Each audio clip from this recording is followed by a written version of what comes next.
7 minutes. What is the unit rate? So what we're doing is we need to find out how many gallons it pumps in 1 minute. The unit rate we're looking is for 1. It just makes sense that we're going to find out how many gallons gets pumped in 1 minute, because it wouldn't make sense that we're saying how many minutes gets pumped from 1 gallon. Like, that just doesn't make sense. So we're going to have 42 gallons. We're going to have the gallons on top.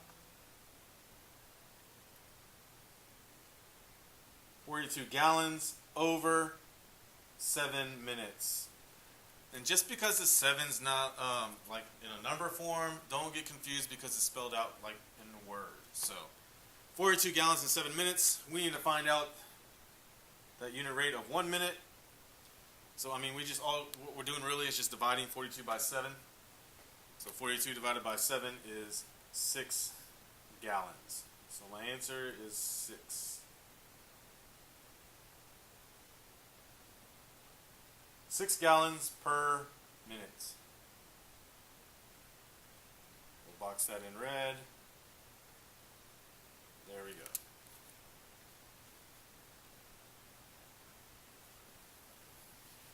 Alright, more unit rate stuff. Based on the graph below, what is the unit rate? So problems that we have like this are going to be really good to look for on your test tomorrow to study. What is the unit rate? So remember, we said the unit rate is per 1. That's on the bottom. So like our time in hours here and our distance in miles. So what we're looking for is how many hours, or actually, sorry, how many miles gets traveled in 1 hour. So I don't have 1 as one of my lines here. I got 2, 4, 6, 8. Okay? But what I can do from this information, which is 80 miles in 2 hours, is I can find out the unit rate from that, just like I did with the last one, which is the 42 and 7. So I'm going to take this information here that I have with the 2 and the 80, and I'm going to find out what my unit rate would be. So I got 80 miles in 2 hours. 80 miles in 2 hours. Because it just makes sense to find out how many miles I travel in 1 hour. It wouldn't make sense to see how many hours I travel or how many hours it takes me to go 1 mile. Okay? So in this case, I'm going to divide 80 divided by 2, which would be 40 miles. Okay? So I can go 40 miles in 1 hour is what this is saying. So 40 miles per hour.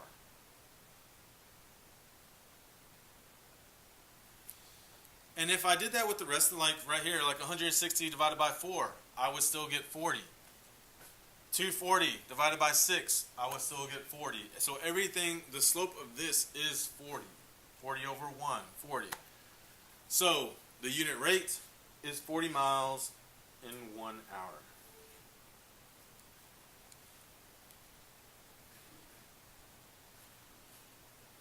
Alright, number 8. Using the graph below, write an equation in slope-intercept form for the line. So we've been doing this for a while, okay? Slope-intercept form, and I told you all today, this is just like the warm-up we had today. Is, let's look at y, here we go. Y equals mx plus b. So I'm going to need slope, and I'm going to need the y-intercept. So let me zoom in, let me make my points a little bit bigger in red, because we're going to need to find a couple of them. Let's see, we can use this point right here.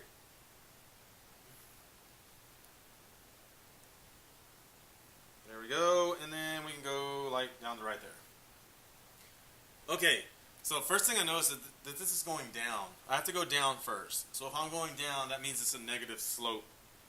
Okay, so let me get back here. So I got a negative slope. It's a little too big. There we go. I have a negative slope, and now it's going down. 1, 2, 3, 4, 5, 6. I'm going down 6. negative 6. So down 6 is my numerator. And then I go back over 1, 2. So it goes over 2. So I'm going to have negative 6 over 2. This is going to reduce. Negative 6 over 2 reduces to negative 3. So there's my slope. So now all I need is my y-intercept. So go back to my graph. I start up here at the top, and I go down this line until I hit that line. And it's right there at 4. Okay, so my y-intercept is plus 4. Well, positive 4, so plus 4. You don't have to put plus 4. You can just put a 4. So that is my y-intercept. Once I have these two pieces of information, let's go ahead and write out my equation. Y equals negative 3x plus 4. Box that in red, and we're good to go.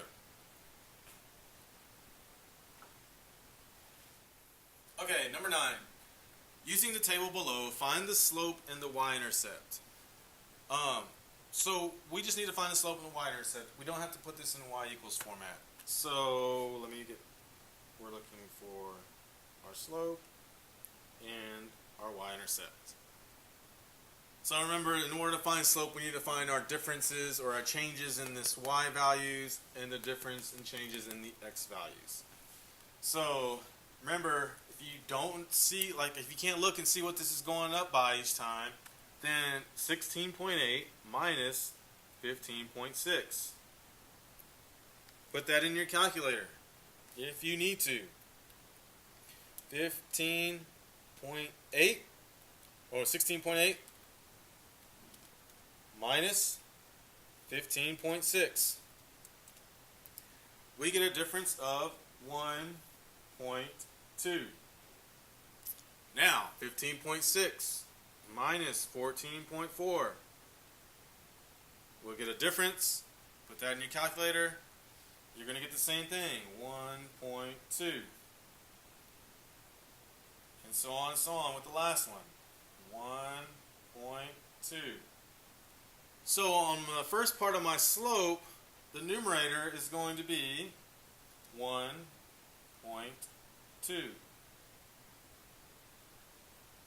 There we go. Now let's find out what my denominator is going to be.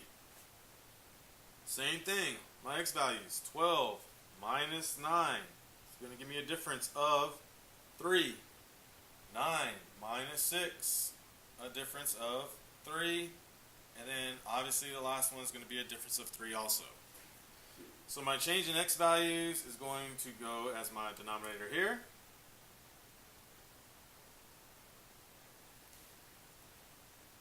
Let's put that in our calculator to see what we get when it's simplified. 1.2 divided by 3. We're going to get 0.4.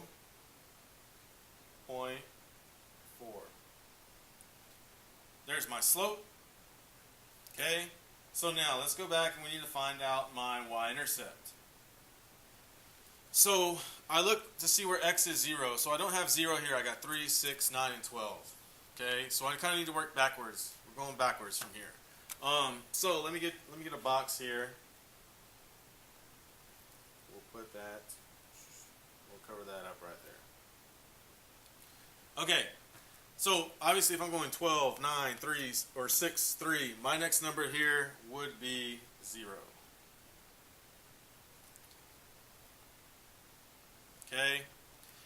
Now, whatever I get here is going to be my y-intercept because this is 0. So 16.8, 15.6, 14.4, 13.2. So you just subtract 1.2 from 13.2. Or if you can see the pattern that's going on here, okay, we're going to get 12.0. So my y-intercept is 12. So here, in blue, I'm going to circle it, is my y-intercept. So we'll go over here, 12.0, or if you just put 12, that's okay too. We'll box these two because that's what I'm looking for. the slope, and the y-intercept. And there's the work if you need to copy that down. Okay, so number 10, last, we have that the hobby football team scored 84 points in 6 games. How much did they score per game? So if we're looking at per game, that's also looking for the, and let me write this in red, the unit rate.